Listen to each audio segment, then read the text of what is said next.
আজকে আমি একজন আহত সৈনিক। গত কয়েকদিন ধরে দেখেছেন যে আমার উপর চতুর্দিক থেকে মিসাইল নিক্ষেপ করা হচ্ছে। আমি কোনো অ্যান্টি মিসাইল ইউজ করব না। বরঞ্চ আমার রাজনৈতিক সহকর্মীদেরকে আজকে আপনাদেরকে সাক্ষী রেখে যারা সম্পূর্ণ অন্যায়ভাবে আমার চরিত্র হনন করেছেন, আমি তাদের সবাইকে ক্ষমা করে দিলাম।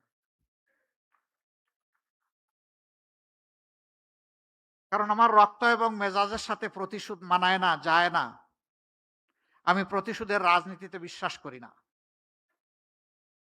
আমি বিশ্বাস করি আমি যদি আমার কোনো সহকর্মীকে, বন্ধুকে, ভাইকে তার ভুলের জন্য ক্ষমা করতে পারি, তাহলে আমিও সমাজের কাছে একদিন আমার ভুলের জন্য ক্ষমা আশা করতে পারি। কিন্তু সেই আমি মানুষটাই যদি প্রতিশোধের রাস্তা ধরে হাঁটতে চাই, তাহলে আমার উপর থেকে আরেকজনের প্রতিশোধ নেওয়ার অধিকার তৈরি হয়ে যায়।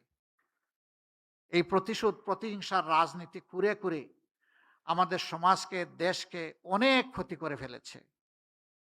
ওই পিছনের রাজনৈতিক কালচার আর ধারণ করে চলতে চাই না।